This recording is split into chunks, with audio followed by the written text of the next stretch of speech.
I'm Caleb with YouCanMakeThisToo. Thank you for joining me. Today I'm going to be making a craft table with a little bit of a twist. This is actually a much simpler build than it looks like, and if you're interested, I do have plans available on my website. Now stick with me and I'll show you how you can make this too.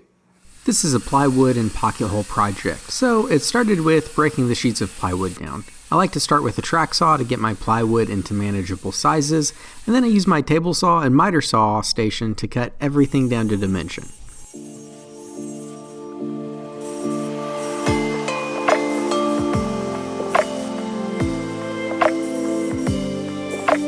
The frame around the tabletop is going to be mitered, so I reference the frame pieces against the actual tabletop it'll go around to get my marks, and then I sneak up on those marks with the saw. I found this gets me super tight miters. This is going to be painted, so I go ahead and edge band all of the edges of the plywood that'll be exposed to get the best appearance. I like to use iron-on edge banding and then just trim it down with a chisel. I've actually had better luck using a chisel than some of the edge banding trimmers. After that, I give it a quick hit with some 220 grit sandpaper.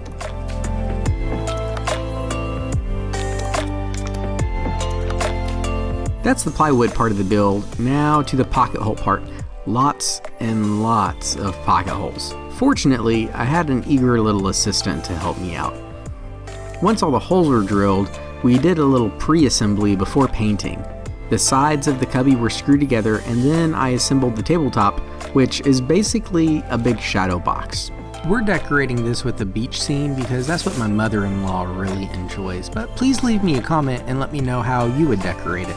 Also, don't forget to hit that like button and subscribe if you enjoy this. Also, if you want more regular updates, I post every day on Instagram, and there's links below to all my social medias. Before I started putting the shadow box together, I cut a piece of scrap the same thickness as the plexiglass that'll be the top, and use that as a guide for spacing. The rails along the tabletop are two pieces, an outside mitered piece and an inside piece that will rest on the tabletop and support the plexiglass. Later I'll add some supports inside of the field with CA glue to make sure the plexiglass has plenty of support. The inside rails will just butt against each other. On the short side, they're the same width as the table, so on the long side I cut them short to leave room where they'll intersect. Then those assemblies get screwed to the tabletop. After assembly, I come back with some wood filler to fill any gaps to get the best appearance with paint. And pro tip, use a wide shot when you're filling seams if you don't want people to see how bad your gaps are. And with that, I'm ready to paint. I'm going to pre-paint most of the shelf pieces because once they're assembled, they'll be kind of cramped for painting purposes, so I can get a better finish this way. Once everything is painted, I move to assembling the shelves that'll be bases for the top. These will be assembled with pocket holes on the underside of the shelves, so I assemble it upside down so I don't get in my way. First adding the cubbies, and then I add the other leg, and then the long shelves. And throughout this process I use spacer blocks to keep the shelves in the right position and ensure everything is consistent. Once it's all together, I just come back with some wood filler to the seams to make them look a little better and some touch-up paint. And then all that's really left is to screw the top to the base and decorate.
gorgeous.